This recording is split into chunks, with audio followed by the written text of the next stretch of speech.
तो भारत को दक्षिण अफ्रीका के खिलाफ सीरीज हारे 24 घंटे से ज्यादा का समय हो चुका है। अब जाहिर सी बात है कि अगर आप अपने घर में 2-0 से व्हाइट वॉश होंगे तो आप पर कड़ी निंदा और प्रतिक्रिया लाजमी है, और यही हो रहा है। जो सबसे ज्यादा निशाने पर है वो कोई और नहीं, आपके भारतीय टीम के हेड कोच गौतम गंभीर हैं। गौतम गंभीर ने तो प्रेस कॉन्फ्रेंस में ये साफ कह दिया कि अगर मेरा फ्यूचर के बारे में आप पूछ रहे हैं तो आप बीसीसीआई से पूछें, क्योंकि बीसीसीआई ही है जो कि उनके फ्यूचर पर कोई जवाब दे सकता है। लेकिन हम ये सवाल करते हैं कि क्या बीसीसीआई के पास भी इस चीज का जवाब है या नहीं। तो चलिए बात करते हैं कि बातें बिगड़ी कहां से। अगर आप देखेंगे गौतम गंभीर का टेन्योर देखेंगे एज हेड कोच, तो खासकर आपने व्हाइट बॉल क्रिकेट में तो परचम लहरा दिया, लेकिन टेस्ट क्रिकेट में जो है आप घर में और घर से बाहर दोनों में हार रहे हैं।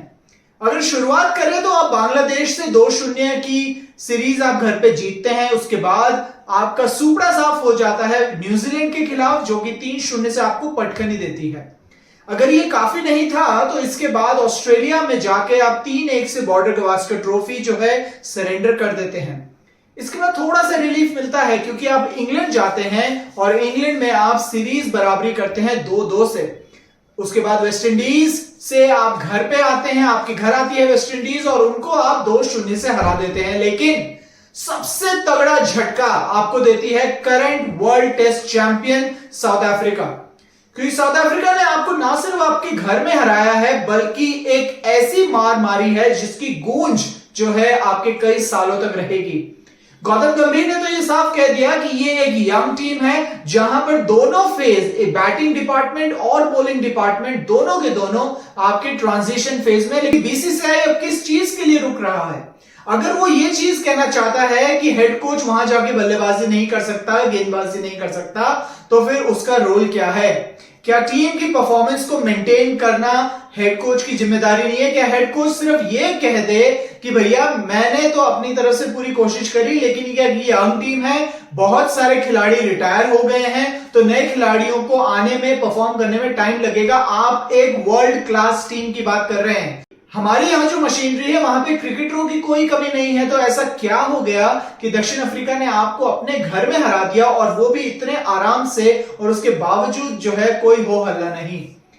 कई क्रिकेटरों के रिएक्शन आए, कप्तान ऋषभ पंत ने भी रिएक्शन दिए, उन्होंने अफसोस जताया है कि हम अपनी परफॉर्मेंस नहीं दे पाए। लेकिन अफसोस जताने के साथ साथ अगर हम कंप्लीट स्ट्रैटेजी पर थोड़ा ध्यान देते, अगर हम थोड़े टेस्ट क्रिकेट को और प्रायोरिटाइज करेंगे, तभी इस सिचुएशन से बाहर आ पाएंगे। एक बात साफ है कि गौतम की हालत बहुत गंभीर है। तो क्या गौतम को इस सिचुएशन में हेड कोच की भूमिका में आगे कंटिन्यू करना चाहिए? अभी तो फैंस का यही नजरिया है कि शायद गौतम इस हेड कोच की पोजीशन के लिए आपके सही कंटेंडर नहीं है। आज के लिए बस इतना ही, लेकिन आप इसी तरह चैनल को लाइक, शेयर और सब्सक्राइब करना बिल्कुल भी मत भूलिएगा।